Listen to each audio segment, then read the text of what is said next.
से कह दूं क्या, विष्णु विष्णु विष्णु जपने लग जाओ, आप कहोगे उससे क्या होगा? मैंने कल्याण होगा। कैसा कल्याण होगा? बोले जैसा राजा अम्बरीश के साथ हुआ।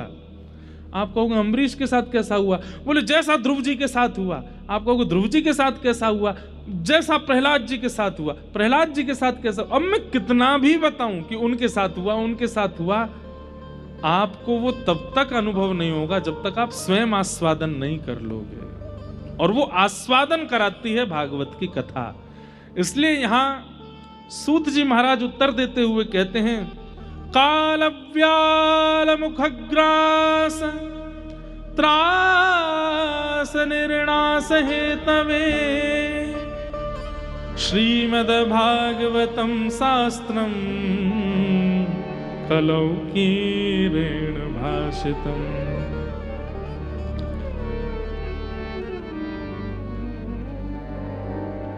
काल रूपी व्याल के मुख में, व्याल कहते हैं सर्प को, हम आप सब लोग बैठे हैं। जब हंस अकेला उड़ जाएगा, खाली पिंजरा पड़ा रह जाएगा। हम सबकी स्थिति कैसी है? हम सबके अंदर एक हंस बैठा है जिसका नाम है आत्मा। और ये शरीर क्या है? ये पिंजरा है। इस पिंजरे की शोभा तब तक है जब तक वो हंस अंदर बैठा है। पिंजरा तब तक अच्छा लगता है जब तक पंछी है। If you have ever said, I want to start something, but I do not, तब तक अच्छा लगता है जब तक पंछी है। किसी दिन अगर पिंजरे का जरा सा भी गेट खुला रह गया, पंछी उड़ जाएगा, फिर पिंजरे की कोई वैल्यू नहीं। हम आप सब लोगों का जीवन ऐसा ही है। हमारी वैल्यू केवल तब तक है जब तक प्राण है।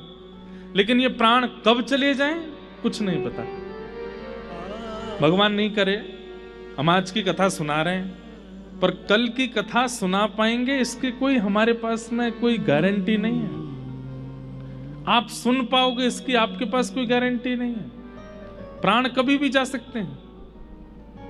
काल व्याल मुखग्रास त्रास निर्णास हेतवे, ये काल रूपी सर्प के मुख में बैठे हम। कब तक जीवित हैं? जब तक काल का मुख खुला है। सर्प का मुंह खुला है तब तक चूहा जिंदा है। सर्प जैसे मुख बंद करेगा मृत्यु निश्चित है। इसलिए क्या करे? बोले जब तक काल का मुख खुला है, प्रयास करे कि उतनी देर में कथा का आस्वादन कर ले। क्योंकि काल ने अगर मुख बंद कर लिया और आपने कथा का आस्वादन नहीं किया तो कहीं ना कहीं आप अपने कल्याण से भटक जाओगे। एक बात हमारी बहुत याद से सुनिएगा। मैं और आप इस संसार में भले ही कितने उद्देश्य लेके आए हों, धन कमाना है, ऐश्वर्य कमाना है, नाम कमाना है, प्रॉपर्टी बनानी, फैक्ट्री बनानी, जो भी है, पर मूल बात यह है कि हम इंसान बन के इसलिए आए कि दोबारा हमें आना ना पड़े इस पृथ्वी पर। अगर आप किसी अन्य जीव को देखते हो ना, आप छिपकली देखते हो, आप कॉकरोच देखते हो, आप गधा देखते हो, आप किसी अन्य जीव को देखते हो, आप ये बात जान सकते हो इसका पुनर्जन्म होगा। लेकिन मानव देह मिला है तो इसका मतलब क्या है? इसको अपॉर्चुनिटी मिली है। ये चाहे तो अपने जन्म मरण के चक्कर से अभी छुटकारा पा सकता है। और उसके प्रयास में जो लग जाता है उसी व्यक्ति का जीवन सफल है।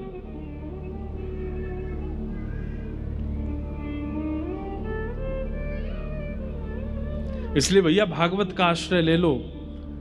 काल आवे, मृत्यु आवे, उससे पहले पहले भागवत जी का आस्वादन करते हुए जीवन में जो जो वक्ता बताते हैं उनको अपने जीवन में इंप्लीमेंट करना शुरू कर दो, लाना शुरू कर दो। उसी से कल्याण हो जाएगा। और नाम का आश्रय ले लो।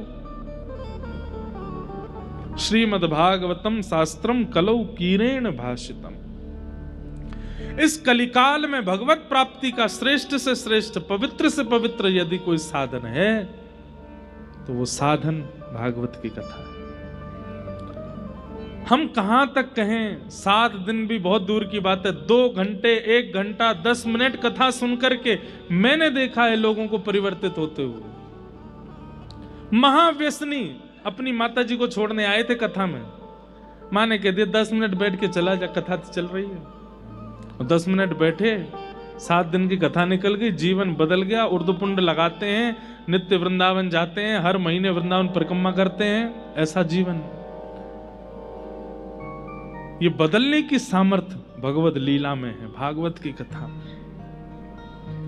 इसलिए सूत जी महाराज कह रहे हैं, श्रेष्ठ से श्रेष्ठ, पवित्र से पवित्र इस कलिकाल में भगवत प्राप्ति का साधन भागवत की कथा है, उसका आस्वादन करो।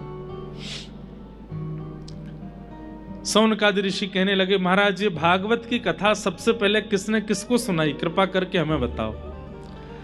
तब सूत जी महाराज बोले, भागवत की कथा सबसे पहले सनक सनंदन सनातन सनत कुमारों ने भक्ति ज्ञान वैराग्य को सुनाई, नारद जी को साक्षी बना करके।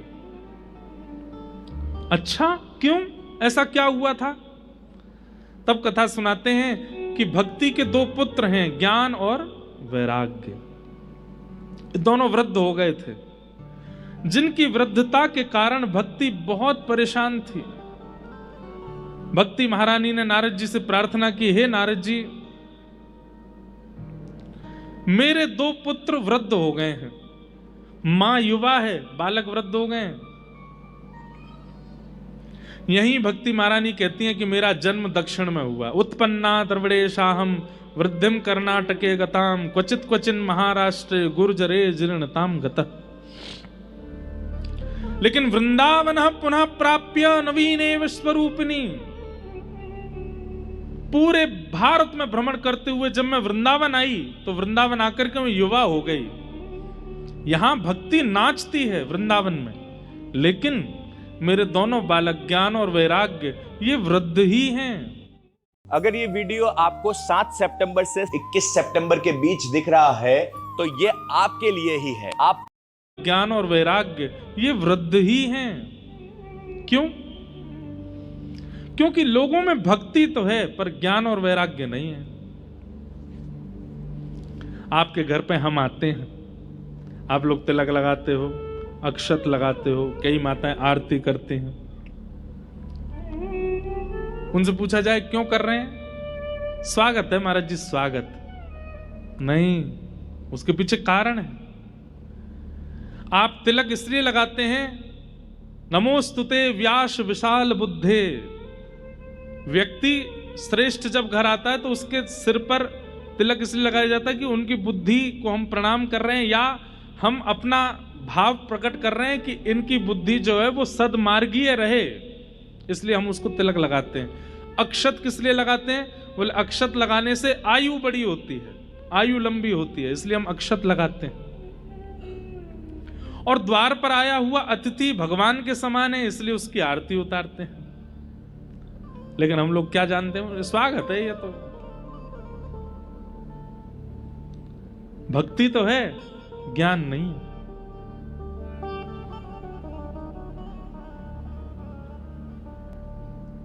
अष्ट सिद्ध नवनिध के दाता, असवर दीन जानकी माता, राम रसायन तुमरे पासा, सदा रहो रघुपति के दासा, तुमरे भजन राम को पावे, जन्म जन्म के। सबको याद है पर अर्थ नहीं पता होगा, ज्ञान नहीं, भक्ति है। हमारे पंडित जी महाराज जब नाना सुगंध पुष्पानि यथा कालोद्भवानि च पुष्पांजलिर्मया दत्त ग्रहण परमेश्वर, सब बोलते हैं साथ में पर उसका अर्थ नहीं पता।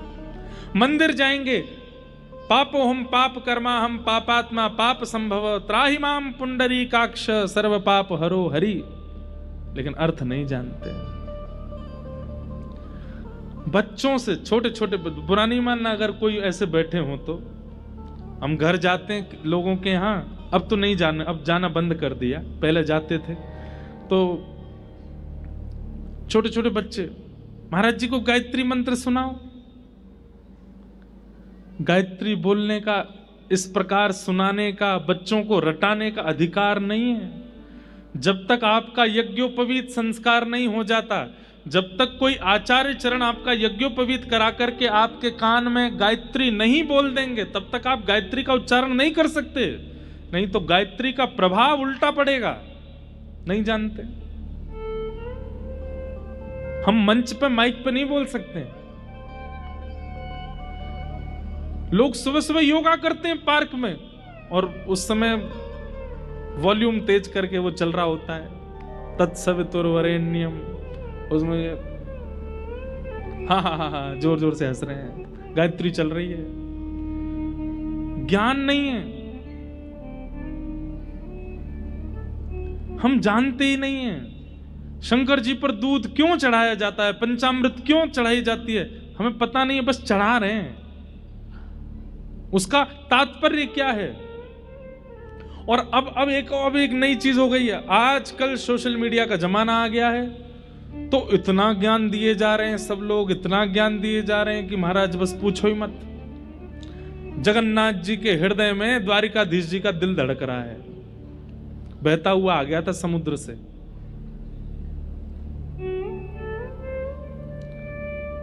अब क्या हो रहा है? ज्ञान भी अनुचित ज्ञान प्राप्त हो रहा है, वो और ज्यादा घातक है, और यही घोर कलयुग की तरफ हमको ले जाएगा, जब ज्ञान गलत रूप में प्राप्त होने लग जाएगा। सोशल मीडिया पर आप देखेंगे बड़े बड़े मोटिवेशनल स्पीकर्स, उनके करोड़ों में फैन फॉलोइंग है। हमारे शंकराचार्य भगवान के 1000 लाख, जो मूल ज्ञान दे रहे हैं उनको कोई फॉलो नहीं कर रहा है। जो आचार्य चरण हैं उनकी है। तो हम लोगों में भक्ति तो है पर ज्ञान नहीं। आप कहेंगे महाराज जी ज्ञान की जरूरत क्या है? ठीक है, मतलब कोई माता जी हैं और उनके 2 छोटे छोटे बच्चे हैं, अब माता जी को तो आप सहर्ष स्वागत करके पुष्प हमारा प्रवेश नहीं है, उन मां के तुम चरण भी धोओगे ना तो भी वो प्रसन्न नहीं होंगे, क्योंकि उनके बालक बाहर खड़े हैं। भक्ति के पुत्र हैं ज्ञान और वैराग्य। ये नहीं कहते हैं कि ज्ञान की अतिशयोक्ति हो, वैराग्य की अतिशयोक्ति हो, पर इतना तो हो कि सब पता हो कि हम जो क्रिया करते हैं उसका भाव क्या है। Pitru Paksha is one of the most sacred times in Hindu rituals and cultures, a period of 16 days.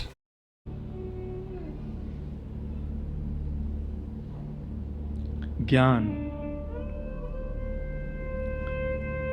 सद और असद की स्थिति को ज्ञान कहते हैं। सही क्या है, गलत क्या है, ये जान लेना ये भी ज्ञान नहीं है, ये जान करके इंप्लीमेंट करना ये ज्ञान है।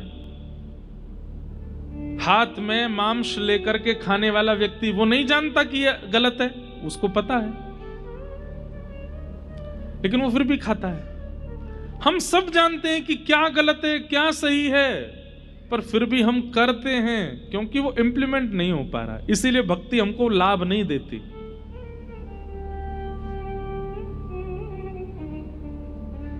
रामानुजाचार्य जी महाराज आचार्य चरण एक बार अष्टाक्षर मंत्र बोलते हैं और शंख चक्र गदा पद्मधारी ठाकुर जी प्रत्यक्ष प्रकट हो जाते हैं। यहां जीवन निकल गया अष्टाक्षर बोलते बोलते, आज तक ठाकुर जी का अनुभव नहीं हुआ। क्यों?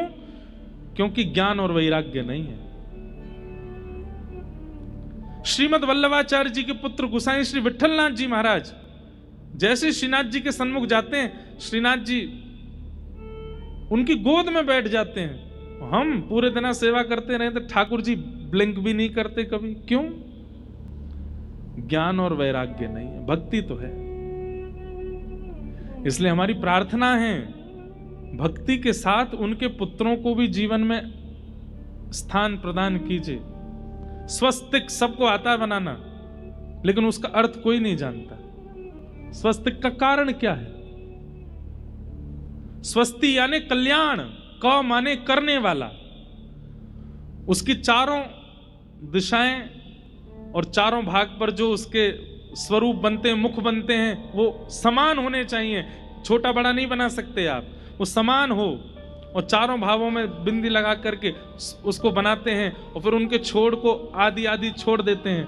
मतलब हमारा सर्वांगीण रूप से जो कल्याण करे उसको स्वस्तिक कहते हैं। नहीं जानते। तिलक के भी अपने अपने रूप होते हैं। हमने श्री वैष्णव तिलक लगाया है, बीच में श्री हैं यानी कि लक्ष्मी, श्री हैं यानी कि श्री किशोरी जी, ये दो श्वेत हैं, दोनों तरफ ठाकुर जी के चरणारविंद, और मध्य में नीचे आसन है, आसन पर श्री और ठाकुर जी के चरणारविंद विराजमान है। रामानंदी परंपरा में वहां पर उनका रूप अलग है, वल्लभ कुल परंपरा में रूप अलग है, सब जगह के अपने अपने भाव हैं। अब डिजाइनिंग होने लगी है, ये डिजाइन हो गई है, अब ये तिलक नहीं रह गए हैं। डिजाइन बना के चलेंगे सिर पे। भक्ति तो है पर ज्ञान नहीं है हमें। ज्ञान का मतलब बहुत नॉलेज होना नहीं होता। मैं हर कथा में कहता हूं, रावण को हमसे ज्यादा नॉलेज थी, बहुत नॉलेज थी उसको। ज्ञान का मतलब होता है विवेक होना। एक लीला सुनाए। हमारे श्री वैष्णव परंपरा में दक्षिण भारत में एक आचार्य चरण हुए श्री यामुनाचार्य जी महाराज। अभी रामानुजाचार्य जी का चरित्र भी था भक्तमाल जी में, तो अभी वही सुगंधी चल रही है ना बार बार, इसलिए बार बार वो स्मरण में आ रहे हैं। तो श्री यामुनाचार्य जी अपनी युवावस्था में एक राजा ने उनको शास्त्रार्थ के लिए बुलाया। बहुत ध्यान से सुनिएगा, ज्ञान कहते किसको है ये सुनिएगा। तो एक पंडित जी थे दक्षिण भारत में, उनका नाम था कोलाहल। क्या नाम था? तो कोलाहल पंडित जी क्या करते थे, इतने ज्ञानी थे, इतने ज्ञानी थे, वो सबको हराते घूमते थे। उनके सामने कोई मिल जाता, ए इधर आओ मुझसे शास्त्रार्थ करो। और सामने वाला जब हार जाता था तो उससे कहते, अब एक पत्र पे लिखो मैं कोलाहल पंडित जी से हार गया, आज के बाद ये मुझे जब भी मिलेंगे मैं इनको दंडवत प्रणाम करूंगा, कुछ दक्षिणा दूंगा। सब ब्राह्मणों से यही करवाते। तो एक राजा थे दक्षिण भारत में, चोल देश के राजा थे संभवतः, उनका नाम था पांडे। उनको इसमें बड़ा आनंद आता था कि एक हारे और एक जीते। वो ऐसी सभाएं करते रहते थे शास्त्रार्थ की। तो उन्होंने कोलाहल पंडित जी को परमानेंट रख लिया अपने राज्य में। बोले मैं ढूंढ ढूंढ करके विद्वानों को लाऊंगा, आप सबको हराते जाओ और मेरे देश का नाम रोशन करते जाओ। कोलाहल पंडित जी सबको हराते थे। तभी किसी ने नाम प्रस्ताव किया, बोले कि यामुनाचार्य जी हैं, उनको बुलाओ। तो यामुनाचार्य जी के लिए पालकी भेजी गई। पालकी में बैठ करके यामुनाचार्य जी आए, सामने कोलाहल पंडित जी बैठे, इधर यामुनाचार्य जी बैठे।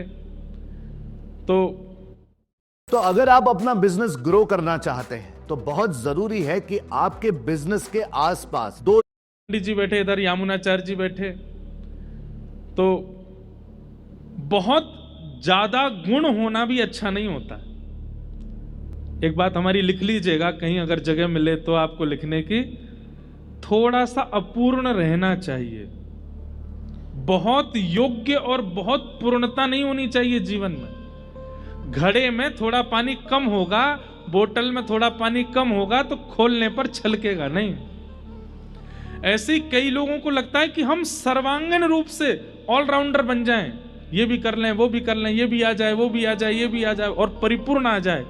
नहीं, थोड़ा अपूर्ण रहने दीजिए अपने आप को। थोड़ा ज्ञान में भी अपूर्ण रहो, थोड़ा भक्ति में भी अपूर्ण रहो, थोड़ा वैराग्य में भी अपूर्ण रहो, थोड़ा खाने पीने में भी पेट को अपूर्ण रखो। अपूर्णता आवश्यक है, क्योंकि जो पूर्ण होता है ना उसका छलकने लग जाता है। तो कोलाहल पंडित जी पूर्ण थे, यामुनाचार्य जी शांत बैठे थे। तो कोलाहल पंडित जी, देखना तुम जो कहोगे उसी पर मैं तुमको हरा दूंगा और ये करूंगा वो करूंगा। राजा ने कहा, आज किस विषय पर शास्त्रार्थ होगा? तो कोलाहल पंडित जी बोले, ये यामुनाचार्य जी का शांत सा मुखड़ा देख करके मुझे लगता है बड़े बड़े विषय पर तो ये हार जाएंगे मुझसे, इनकी आवाज ही नहीं निकल रही है। तो एक बड़ा सामान्य सा विषय रखते हैं। बोले क्या? ये जो कुछ भी कहेंगे मैं उसका खंडन करूंगा। मतलब आपने कहा ऊपर पर्दे का रंग है सफेद, तो अब मेरा काम है कि मैं कैसे भी खंडन करूंगा, नहीं ये सफेद नहीं है, और मुझे ये सिद्ध करना पड़ेगा कि ये सफेद नहीं है। इसको कहते हैं खंडन शास्त्र। तो कोलाहल पंडित जी बोले, इनके शांत मुद्रा देख करके लगता है बहुत बड़ा शास्त्रार्थ ये कर नहीं पाएंगे मुझसे, तो ये जो कुछ भी कहेंगे उसका मैं खंडन करूंगा।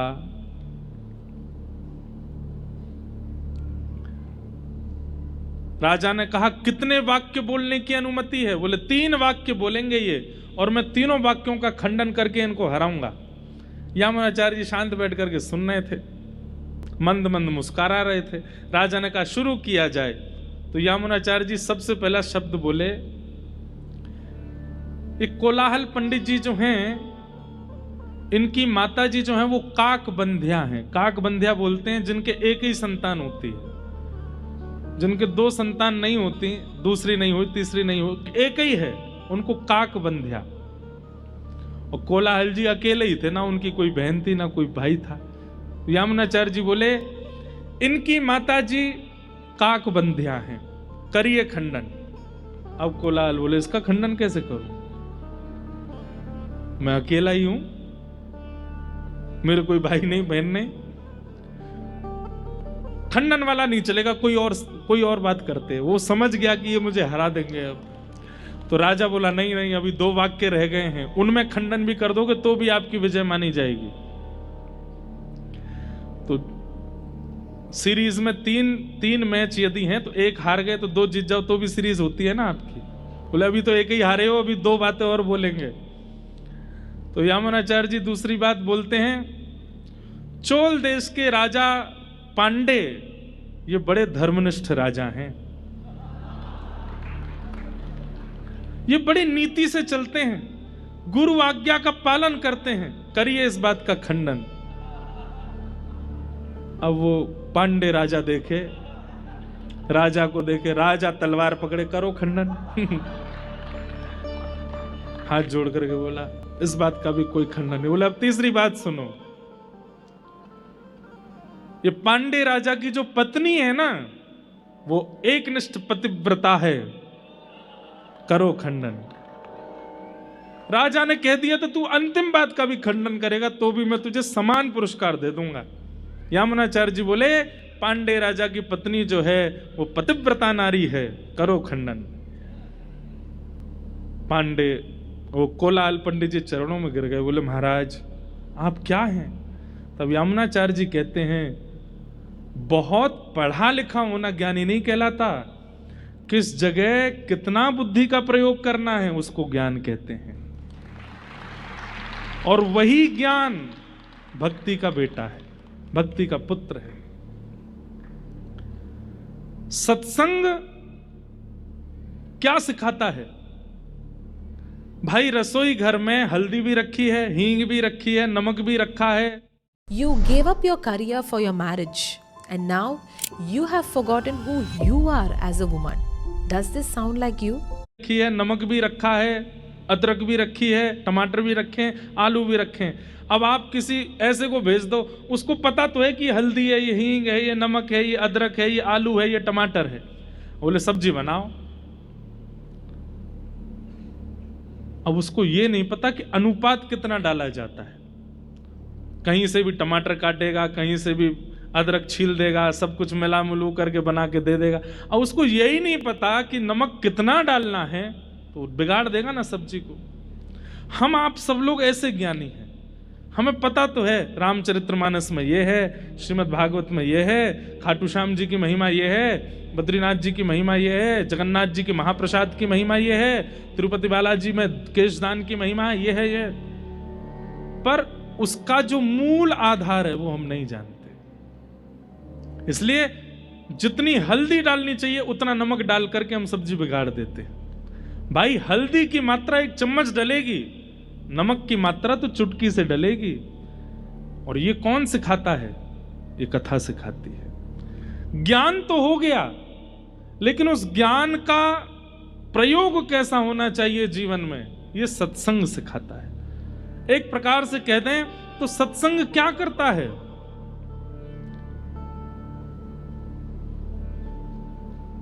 इक्वेशन है बहुत सारी, प्लस भी हो गया, माइनस भी होगा,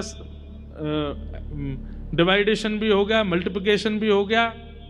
अब उस पूरी इक्वेशन का जो मूल रूप निकल करके आएगा, आपका तो दिमाग घूम गया, अब क्या करना चाहिए। तो श्रीमद् भागवत जी क्या कैलकुलेटर है, लो यहाँ पे ये माइनस करो, ये प्लस करो, ये डिवाइड करो, ये करो, इज इक्वल टू ये।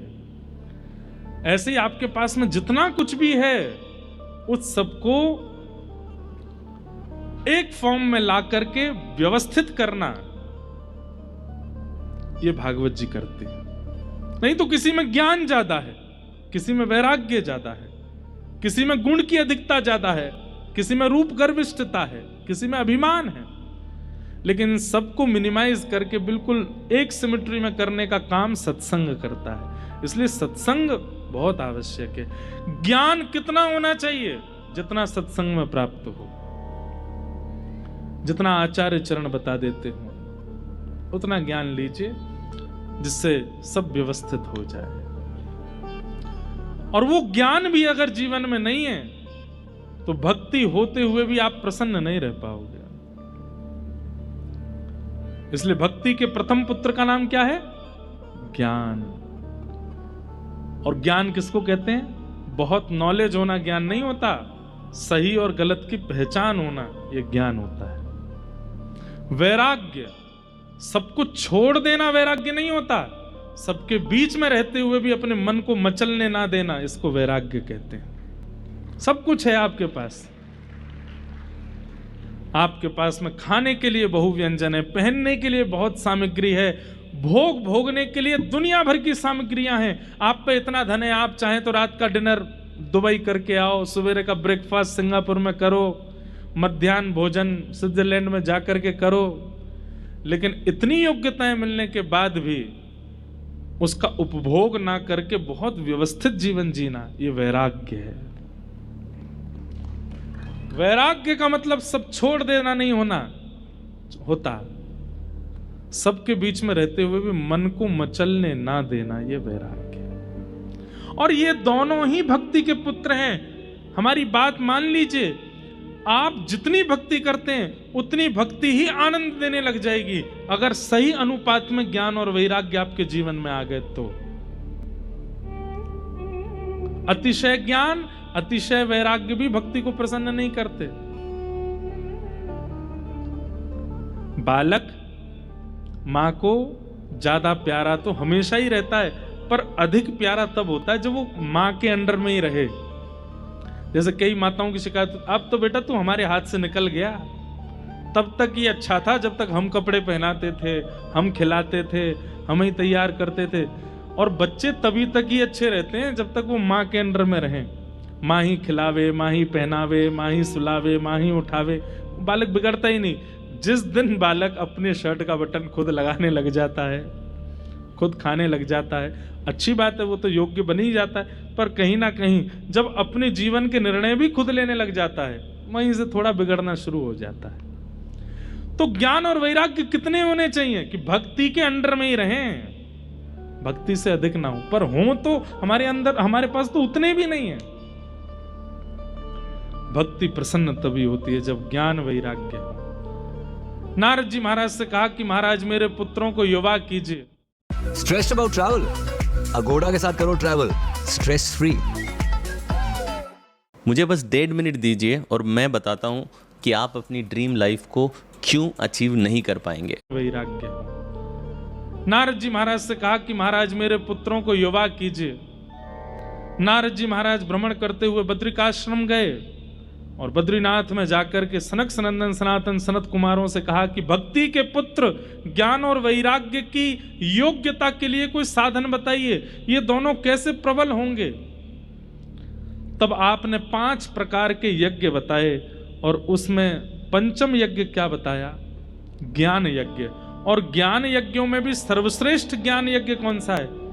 कि सत्कर्म सूचको नूनम ज्ञान यज्ञ स्मृतो बुधैः श्रीमद्भागवतालाप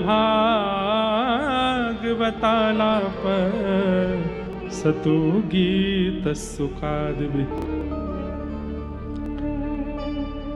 सुखदेव जी के द्वारा परीक्षित को जो ज्ञान दिया गया है भागवत का, वह ज्ञान यज्ञ सर्वश्रेष्ठ यज्ञ है। अगर उस ज्ञान यज्ञ का कोई आस्वादन कर ले तो उसके चित्त की भक्ति प्रसन्न, ज्ञान और वैराग्य युवा हो जाएंगे। भागवत का आश्रय ले। तब नारद जी महाराज ने आपसे आज्ञा लेकर के आनंद वन में भागवत की कथा कराई। और भागवत के वक्ता भी कौन बने? सनत कुमार। सनक सनातन सनत कुमार कथा सुनाने लगे। बड़े बड़े देवता ऋषिगण सब आके कथा में बैठे। जैसे ही भक्ति अपने दोनों वृद्ध बालकों को लेकर के कथा में प्रवेश करती है, भक्ति सुतौ तौ तरणौ गृहीत्वा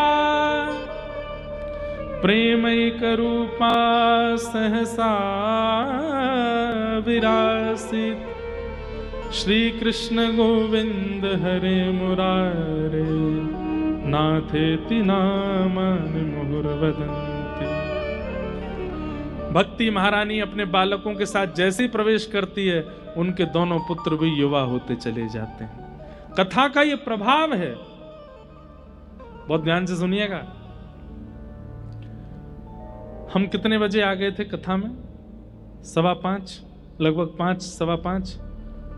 5:15 बजे से अभी बज रहे हैं 7:15। पिछले 1 महीना में पहली बार ऐसा होगा 2 घंटे से आपने फोन नहीं उठाया अपना। कितने लोगों ने 2 घंटे से किसी ने मैसेज चेक नहीं किया। कब कोई कर भी ले गया हो तो वो तो भैया श्रेष्ठ है ही है।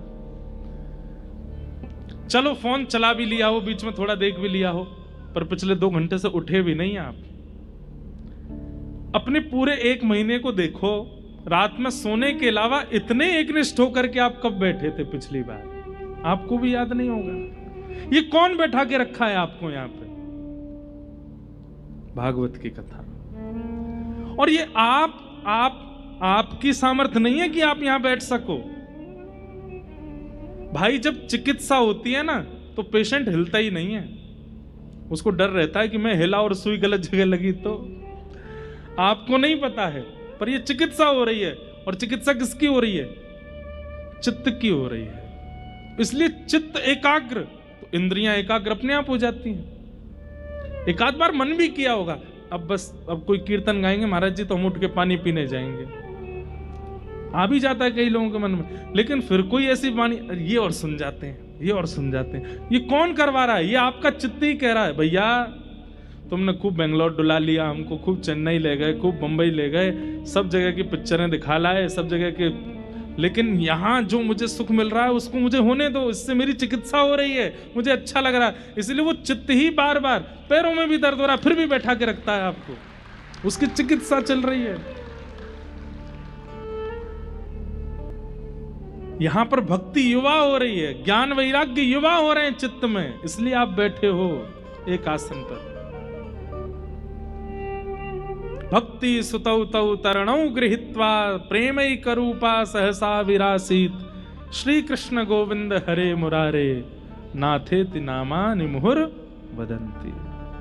भक्ति महारानी नृत्य करने लगी, ज्ञान और वैराग्य दाढ़ी मूंछ सब चली गई उनकी। जो वृद्ध हो गए थे युवा हो गए, और युवा होकर के कथा में नाचने लगे। ये कथा का प्रभाव है। जो ज्ञान नष्ट हो चुका था पिछले 2 घंटों में कितनों का तो जागृत हो गया होगा। जो वैराग्य, वैराग्य देखो कैसा, कई लोगों को एडिक्शन होता है, किसी को चाय का होता है, किसी को कुछ खाने का होता है, किसी को, चलो खाना पीना तो हम सामान्य देखने का ही होता है, एडिक्शन होता है कईयों को। आजकल एक नया एडिक्शन चला है इंटरनेट का, सोशल मीडिया का, एडिक्शन ही है। महाराज भोजन नहीं दो चलेगा, एकादशी पर अन्न छोड़ना आजकल बड़ी बात नहीं है, फोन छुड़वा के दिखा दो एकादशी पर।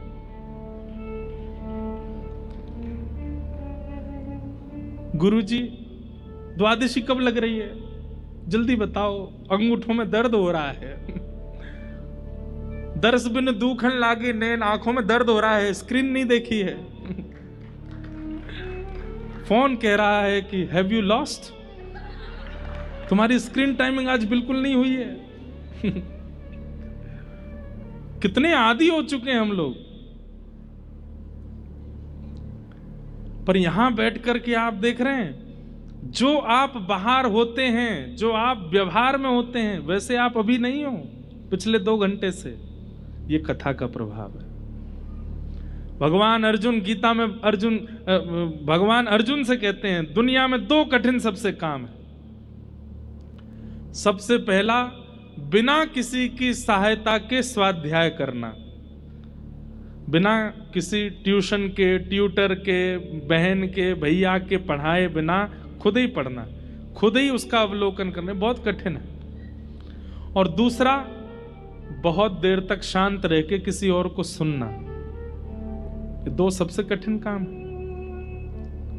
और ये दोनों मेरी कृपा के बिना नहीं हो सकते। आप लोग सुन रहे हैं, ये उन्हीं की कृपा है।